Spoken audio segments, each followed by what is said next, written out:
दोस्तों एक बार फिर से आप सभी का स्वागत है आपके अपने YouTube चैनल पर। और दोस्तों आज के इस वीडियो में हम आपके लिए लेकर आए हैं लैब असिस्टेंट एग्जाम की दृष्टि से एक महत्वपूर्ण टॉपिक की प्रश्नोत्तरी। और दोस्तों आज का हमारा टॉपिक रहने वाला है क्लास 11 का अध्याय 10, जिसका नाम है वायुदाब एवं वायुमंडलीय परिसंचरण। और इससे पहले दोस्तों हमने 9 पार्ट या 9 अध्यायों के जो एमसीक्यू क्वेश्चन है वो कर लिए हैं। और दोस्तों आपको प्लेलिस्ट दी गई है क्लास 11 की, वहाँ पे जाके आप उन 9 वीडियो को देख सकते हैं। तो दोस्तों आज हमारा 10वां जो टॉपिक है इससे संबंधित यानी क्लास 11 का जो 10वां अध्याय है उससे संबंधित हम एमसीक्यू क्वेश्चन करने वाले हैं। तो दोस्तों बिना किसी देरी के करते हैं आज की इस महत्वपूर्ण प्रश्नोत्तरी की शुरुआत।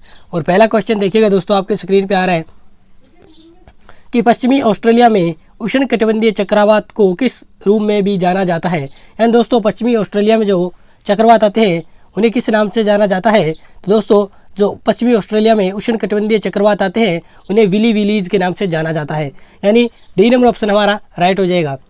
दूसरा क्वेश्चन देखिएगा, सॉरी दोस्तों थोड़ा जुकाम और का है। दूसरा क्वेश्चन देखिएगा कि दबाव के क्षैतिज वितरण का अध्ययन ड्राइंग द्वारा किया जाता है। यानी दोस्तों आपसे दबाव के क्षैतिज वितरण का जो अध्ययन किस प्रकार किया जाता है उससे संबंधित पूछा गया है। यानी जो रेखाएं हैं, यानी जो मानचित्र पर जो समान रेखाएं होती है उनसे संबंधित क्वेश्चन है। और दोस्तों दबाव हम किस रेखा से दर्शाते हैं, तो आइसोबार से। ठीक है दोस्तों, बी नंबर ऑप्शन हमारा राइट हो जाएगा। यानी समान वायुदाब वाले क्षेत्रों को दर्शाने वाली जो रेखा है वो क्या कहलाती है, आइसोबार। यही पूछा गया है, थोड़ा क्वेश्चन को घुमाया गया है। ठीक है दोस्तों, नेक्स्ट क्वेश्चन देखिएगा कि निम्न दाब केंद्र के चारों ओर वायु परिसंचरण। यानी दोस्तों केंद्र में निम्न वायु दाब ऐसा क्या कहलाता है। तो दोस्तों जब केंद्र में निम्न दाब होगा तो वो क्या कहलाएगा, चक्रवात। ठीक है दोस्तों, चक्रवात या चक्रावात। यानी जब केंद्र में निम्न दाब है तो वो चक्रवात, जब केंद्र में उच्च दाब है तो वो प्रति चक्रवात। ठीक है दोस्तों, तो ए नंबर ऑप्शन हमारा राइट हो जाएगा, क्योंकि केंद्र में निम्न दाब पूछ रहा है तो निम्न दाब किस में होता है, तो चक्रवात में। ठीक है दोस्तों, ए नंबर ऑप्शन राइट हो जाएगा। चौथा क्वेश्चन देखिएगा कि औसत समुद्र तल से वायुमंडल के शीर्ष तक एक इकाई क्षेत्र में हवा के स्तंभ का भार। यानी दोस्तों यानी औसत समुद्र तल से वायुमंडल के शीर्ष तक एक इकाई क्षेत्र में हवा के एक स्तंभ भार को क्या कहते हैं। दोस्तों आप सभी जानते हैं वायुमंडलीय दबाव। ठीक है दोस्तों, ए नंबर ऑप्शन इसका राइट हो जाएगा। 5वां क्वेश्चन देखिएगा, यहाँ पे दोस्तों लिखा गया है मानसून है। यानी मानसून क्या है, स्थानीय हवा है या फिर मौसमी हवा है या फिर ग्रहों की हवा है या आवधिक हवा है। तो दोस्तों जो मानसून है हमारी वो मौसमी हवा है। ठीक है दोस्तों, बी नंबर ऑप्शन हमारा राइट हो जाएगा।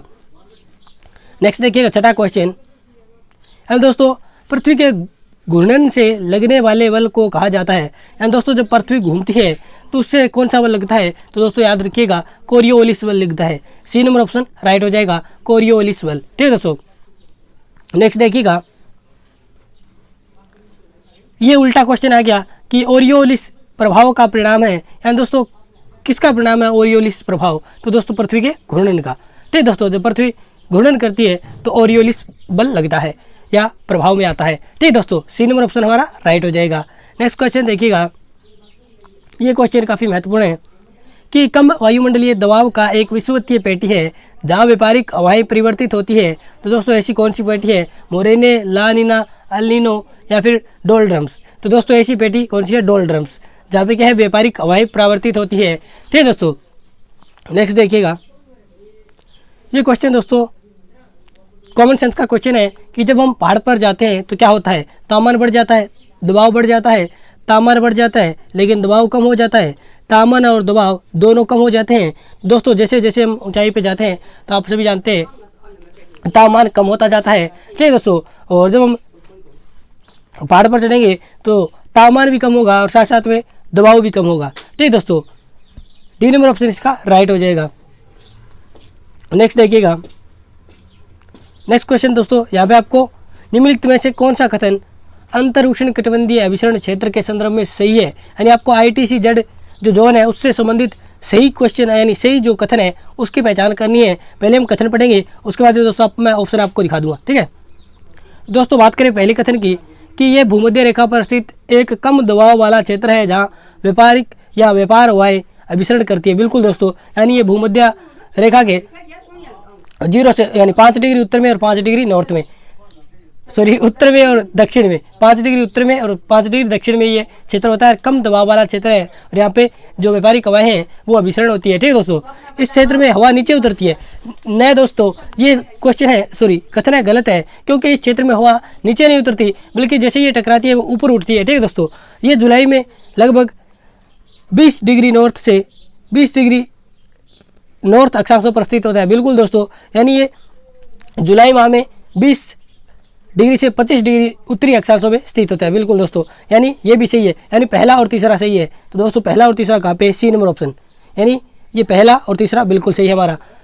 और जो बात करें दूसरे कथन की, ये गलत है, क्योंकि इसमें हवा नीचे नहीं उतरती बल्कि ऊपर उठती है। ठीक है दोस्तों, तो इसका राइट आंसर हो जाएगा केवल 1 और 3। ठीक है दोस्तों, सी नंबर ऑप्शन राइट हो जाएगा। नेक्स्ट देखिएगा, जो इंटर ट्रॉपिकल कन्वर्जेंस जोन है यानी ITCZ है, एक लो प्रेशर जोन स्थित है। यानी दोस्तों आप सब जानते हैं कि जो ITCZ है वो एक निम्न वायुदाब केंद्र है या जोन है, क्षेत्र है। तो दोस्तों ये कहाँ पे है, कहाँ पे स्थित है? तो दोस्तों आप सभी जानते हैं ये भूमध्य रेखा के पास स्थित है, यानी भूमध्य रेखा से 5 डिग्री उत्तरी अक्षांश 5 डिग्री दक्षिणी अक्षांश। ठीक है दोस्तों, ये जो क्षेत्र कहलाता है वो ITCZ कहलाता है। ठीक दोस्तों, सी यानी डी नंबर ऑप्शन हमारा राइट हो जाएगा। नेक्स्ट देखिएगा, ये दोस्तों यहाँ पे क्वेश्चन है कि समुद्र तल पर सामान्य वायुदाब क्या है? तो दोस्तों आप सभी जानते हैं 1023.25 मिलीबार। ठीक है दोस्तों, यानी समुद्र तल का जो सामान्य वायुदाब होता है वो 1013.25 मिलीबार होता है। ठीक है, ए नंबर ऑप्शन इसका राइट हो जाएगा। 13वां क्वेश्चन देखिएगा दोस्तों, और क्वेश्चन काफ़ी ज़्यादा है दोस्तों, तो पूरा देखिएगा क्योंकि एग्जाम की दृष्टि से काफ़ी महत्वपूर्ण है ये टॉपिक। तो दोस्तों 13वां क्वेश्चन देखिए, निम्न में से कौन सा क्षेत्र उच्च दाब कटिबंध वाला क्षेत्र नहीं है? दोस्तों ऐसा क्षेत्र जो उच्च दाब वाला कटिबंध नहीं है, ध्रुवीय क्षेत्र बिल्कुल दोस्तों उच्च दाब वाला होता है। उप उष्ण कटिबंधीय क्षेत्र बिल्कुल दोस्तों, और भूमध्य रेखा के क्षेत्र की बात करें तो एक निम्न वायुदाब होता है। ठीक है दोस्तों, तो यहाँ पे पूछा गया है कि उच्च दाब कटिबंध वाला क्षेत्र नहीं है। तो दोस्तों दोनों तो हैं, भूमध्य रेखा क्या निम्न वायुदाब वाला क्षेत्र है या कटिबंध है? तो दोस्तों सी नंबर ऑप्शन इसका राइट हो जाएगा, भूमध्य रेखीय क्षेत्र, क्योंकि ये उच्च दाब कटिबंध वाला क्षेत्र नहीं है बल्कि निम्न दाब कटिबंध वाला क्षेत्र है। ठीक है दोस्तों, भूमध्य रेखीय क्षेत्र हमारा इसका राइट आंसर हो जाएगा। 14वां क्वेश्चन देखिएगा, ये क्वेश्चन आ गया कि भूमध्य रेखीय निम्न दाब पेटी को किस ओर बढ़ाया जाता है? यानी दोस्तों जो भूमध्य रेखीय निम्न दाब पेटी है, यहाँ पे निम्न दाब आ गया ना, क्योंकि ये भूमध्य रेखीय क्षेत्र है वो निम्न दाब कटिबंध क्षेत्र है। तो दोस्तों इस पेटी का विस्तार, जो भूमध्य रेखीय निम्न दाब पेटी है, इसका विस्तार 5 डिग्री उत्तर से 5 डिग्री दक्षिणी अक्षांशों के मध्य है। ठीक है दोस्तों, सी नंबर ऑप्शन इसका राइट हो जाएगा। 15वां क्वेश्चन देखते हैं दोस्तों, यहाँ पर दोस्तों असव अक्षांशों से संबंधित प्रश्न है, और प्रश्न को ध्यान से देखिएगा कि निम्नलिखित में से किस अक्षांश को असव अक्षांश कहा जाता है? तो दोस्तों याद रखिएगा, जो 25 डिग्री से 35 डिग्री भूमध्य रेखा के उत्तर और दक्षिण में जो क्षेत्र है वो क्या रहता है हमारा असव अक्षांश क्षेत्र। ठीक है दोस्तों, यानी 25 डिग्री से लेके 35 डिग्री जो भूमध्य रेखा के उत्तर में और दक्षिण दोनों में क्या है जो क्षेत्र है वो असम अक्षांश के नाम से जाना जाता है, या असम अक्षांश इन क्षेत्रों को कहा जाता है। कौन से क्षेत्रों को? 25 डिग्री से लेके 35 डिग्री उत्तर और दक्षिण दोनों गोलार्धों में। ठीक है दोस्तों, नेक्स्ट क्वेश्चन देखिएगा, ये आगे क्वेश्चन कि असम अक्षांश खालिस्तान के वायुमंडलीय दाब पेटियों के भीतर स्थित है। यानी दोस्तों यहाँ पे असम अक्षांश है वो किस वायुदाब पेटी में स्थित है? ये क्वेश्चन आपसे पूछा गया है। ध्रुवीय उच्च दाब पेटी, भूमध्य रेखीय निम्न दाब पेटी, उपोषण उच्च दाब पेटी और अधो ध्रुवीय निम्न दाब पेटी। तो दोस्तों जो असम अक्षांश है हमारा वो उपोषण उच्च दाब वायुदाब पेटी में स्थित है। तो सी नंबर ऑप्शन इसका राइट हो जाएगा। नेक्स्ट क्वेश्चन देखिएगा, यहाँ पे दोस्तों आपको क्वेश्चन देखिएगा फिर मैं आपको ऑप्शन दिखा दूंगा कि भूमध्य रेखा से ध्रुवों तक दाब पेटी के सही क्रम को चिन्हित कीजिए। यानी दोस्तों ये भूमध्य रेखा हो गई। दोस्तों आपको भूमध्य रेखा से ध्रुवों की ओर यानी जो पेटियां बीच में आती है उनका क्रम बताना है, यानी भूमध्य रेखा से चलना आपको और ध्रुवों तक जाना है। दोस्तों हम चलेंगे भूमध्य रेखा से, तो भूमध्य रेखीय निम्न दाब पेटी आएगी, उसके बाद में उपोषण कटिबंधीय उच्च दाब पेटी आएगी, फिर उपध्रुवीय निम्न दाब पेटी, फिर ध्रुवीय उच्च दाब पेटी। तो दोस्तों ये बिल्कुल क्रम सही है, यानी हमारा ऑप्शन होगा पहले में, यानी ए आएगा, फिर बी, फिर सी, फिर डी। ठीक दोस्तों, ये ऑप्शन देखते हैं कहाँ मिलता है। तो दोस्तों ये मिल रहा है हमें ए बी सी डी, बिल्कुल ए नंबर ऑप्शन में हमें ये मिल रहा है। यानी पहले कौन सी आएगी? भूमध्य रेखीय निम्न दाब पेटी, फिर उपोषण कटिबंधीय उच्च दाब पेटी, फिर उपध्रुवीय निम्न दाब पेटी, उसके बाद में ध्रुवीय उच्च वायु दाब पेटी। ठीक है दोस्तों, तो इस प्रकार हमारा नीचे दिए गए विकल्पों में सही उत्तर चयन करना है, तो ए बी सी डी हमारा सही उत्तर होगा। ठीक है दोस्तों, ये भूमध्य रेखा से ध्रुवों की ओर क्रम है वायुदाब पेटी होगा। ठीक है दोस्तों, ए नंबर ऑप्शन हमारा राइट हो जाएगा। नेक्स्ट क्वेश्चन आ रहा है हमारे सामने, ये क्वेश्चन काफ़ी इंपॉर्टेंट है और दोस्तों क्वेश्चन को ध्यान से देखिएगा कि वायुदाब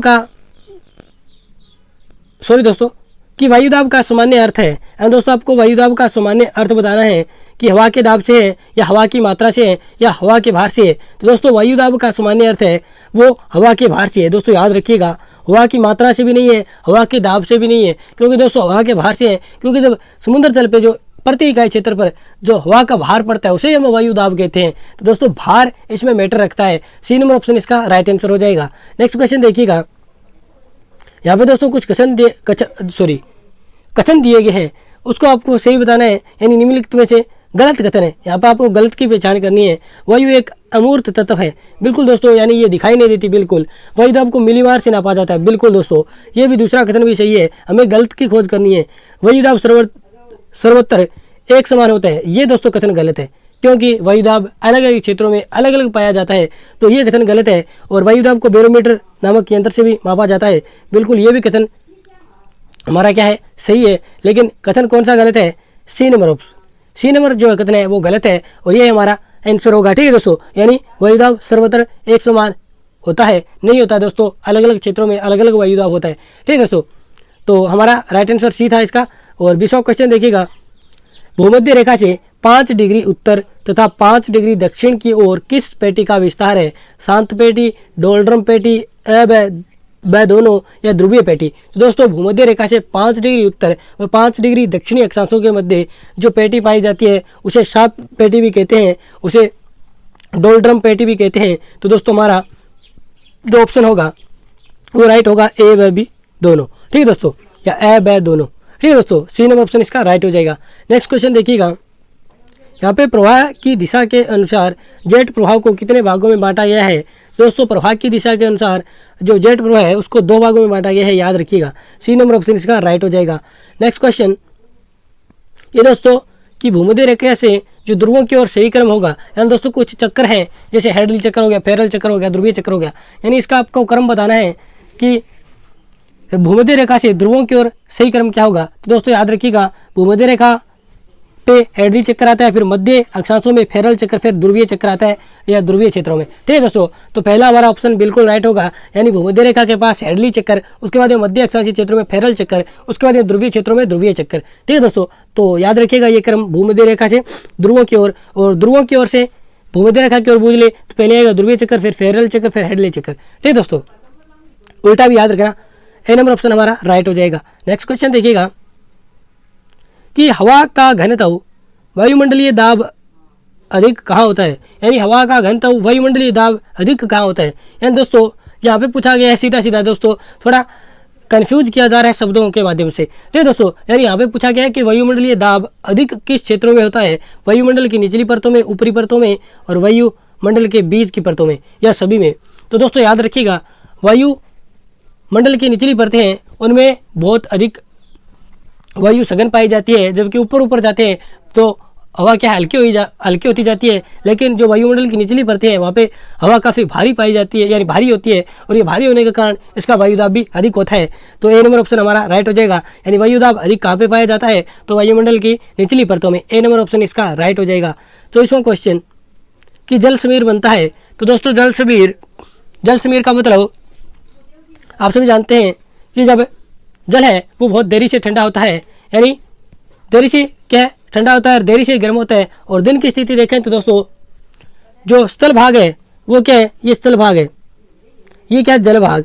तो दोस्तों स्थल भाग दिन की बात कर रहे हैं, स्थल भाग ज़्यादा गर्म होगा तो यहाँ पे निम्न वायुदाब होगा, और निम्न वायुदाब होगा तो जल क्या है वो स्थल भाग की अपेक्षा कम गर्म होगा, तो यहाँ पे उच्च वायुदाब होगा, और उच्च वायुदाब से पौने निम्न वायुदाब की ओर चलती है, तो यानी जल भाग से स्थल भाग की ओर चलती है, उसे बोलते हैं जल समीर। और जल समीर चलेगी कब? तो दिन में हमारा ऑप्शन राइट हो जाएगा। और अब दोस्तों आप बता सकते हैं कि जल समीर है वो दिन में चलती है, तो स्थल समीर कब चलेगी? तो स्थल समीर चलेगी रात को। ठीक है दोस्तों, यानी स्थल समीर रात को जबकि जल समीर दिन में। ठीक है दोस्तों, नेक्स्ट क्वेश्चन देखिएगा, यहाँ पे जो प्रेशर बेल्ट हैं या फिर दाब कटिबंध है या वायुदाब पेटियां है ग्लोब पर कितनी होती है, उसकी संख्या आपसे पूछी गई है। तो दोस्तों ग्लोब पर दाब पेटियों की संख्या कितनी होती है, तो 7 होती है। सी नंबर ऑप्शन हमारा राइट हो जाएगा। ठीक है दोस्तों, नेक्स्ट क्वेश्चन की ओर चलूंगा। नेक्स्ट क्वेश्चन दोस्तों, यानी विश्व के सभी उष्ण मरुस्थल निम्न में से किस पेटी में स्थित है, यानी जो विश्व के जितने भी मरुस्थल हैं वो भी गर्म मरुस्थल हैं, वो किस वायुदाब पेटी में आते हैं। तो दोस्तों याद रखिएगा, जो उपोष्ण कटिबंधीय उच्च दाब पेटी है उसमें है वो लगभग सभी जो उष्ण गर्म मरुस्थल है विश्व के, वो किस पेटी में स्थित है, उपोष्ण कटिबंधीय उच्च दाब पेटी में। बी नंबर ऑप्शन इसका राइट हो जाएगा। नेक्स्ट क्वेश्चन की ओर चलता हूँ।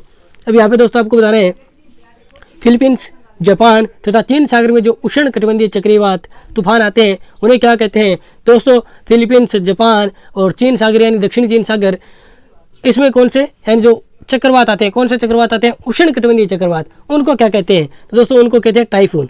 याद रखिएगा, सी नंबर ऑप्शन इसका राइट हो जाएगा। नेक्स्ट क्वेश्चन की ओर चलेंगे। यहाँ पे आया है हरिकेन। हरिकेन का मुख्य संबंध है यानी कौन से महाद्वीप से है, उत्तरी अमेरिका से, उत्तरी यूरोप से, चीन से, दक्षिण अफ्रीका से। तो दोस्तों हरिकेन है वो उत्तरी अटलांटिक में चलते हैं और ये लगभग कैरेबियन सी के पास चलते हैं। जो पश्चिमी द्वीप में वहाँ पे कैरेबियन सी है वहाँ पे चलते हैं। तो दोस्तों संबंध किससे होगा, उत्तरी अमेरिका से। ठीक है दोस्तों, हरिकेन का मुख्य रूप से संबंध है वो उत्तरी अमेरिका से है। ठीक है दोस्तों, नेक्स्ट क्वेश्चन देखिएगा।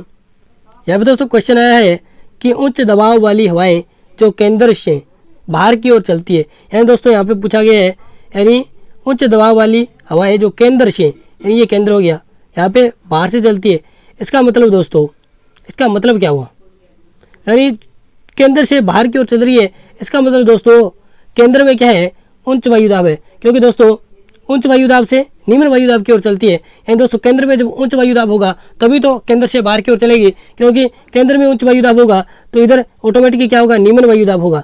तो जो पवन है सीधा देख लीजिए कि केंद्र में उच्च दाब, उच्च दाब का मतलब प्रति चक्रवात, यानी केंद्र में उच्च वायुदाब है तो वो तो होगा हमारा प्रति चक्रवात, जबकि केंद्र में निम्न वायुदाब है वो हमारा होगा चक्रवात या चक्रवात। ठीक है दोस्तों, यहाँ पे केंद्र में उच्च वायुदाब पूछा गया है तो हमारा उत्तर हो जाएगा प्रति चक्रवात। ठीक है दोस्तों, नेक्स्ट क्वेश्चन देखिएगा।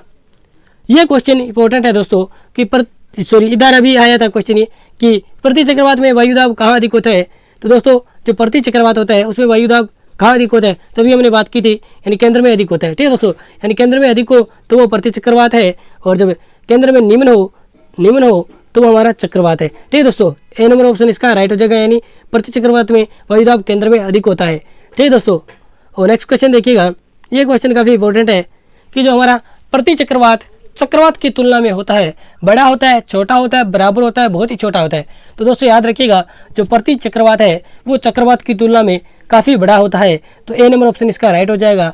आप याद रखिएगा दोस्तों, बहुत ही महत्वपूर्ण क्वेश्चन है। जो प्रति चक्रवात होता है वो चक्रवात की तुलना में क्या होता है, बड़ा होता है। तो दोस्तों ये थी आज की 1% हो रह गया। और दोस्तों लास्ट क्वेश्चन देखिएगा, आज का फाइनल क्वेश्चन है 33वां क्वेश्चन। टोर्नेडो है। अब दोस्तों आपको पता होना चाहिए कि टोर्नेडो है क्या, चक्रवात है या फिर प्रति चक्रवात है। अब दोस्तों टोर्नेडो है वो चक्रवात है, तो आप दोस्तों अंदाज़ा लगा सकते हैं कि चक्रवात में तो केंद्र में क्या होता है, निम्न वायुदाब होता है। तो दोस्तों यहाँ पे देख लीजिए, एक अति उच्च समुद्री लहर ये नहीं होगा, एक भूमंडलीय पवन ये भी नहीं होगा, एक अति उच्च दाब केंद्र ये भी नहीं होगा, एक अति निम्न दाब केंद्र, बिल्कुल दोस्तों, क्योंकि चक्रवात में निम्न दाब केंद्र होता है, टोर्नेडो क्या चक्रवात है तो निम्न दाब वाला केंद्र होगा। तो बी नंबर ऑप्शन इसका राइट हो जाएगा। और दोस्तों ये थी आज की हमारी महत्वपूर्ण प्रश्नोत्तरी। और दोस्तों आपको महत्वपूर्ण प्रश्नोत्तरी कैसी लगी आप कमेंट बॉक्स में बताइएगा। और जल्दी दोस्तों आपको जो इसके बाद में क्लास 11 का जो नेक्स्ट टॉपिक है या नेक्स्ट लेसन है उससे संबंधित महत्वपूर्ण प्रश्नोत्तरी मिलेगी दोस्तों जल्दी आपको। और दोस्तों सारे भाई चैनल को सब्सक्राइब जरूर करेंगे। अगर वीडियो आपको अच्छा लगा तो इसको लाइक करेंगे और अपने दोस्तों के साथ ज़्यादा से ज़्यादा शेयर करेंगे। धन्यवाद दोस्तों, मिलते हैं नेक्स्ट वीडियो में। जय हिंद, जय भारत।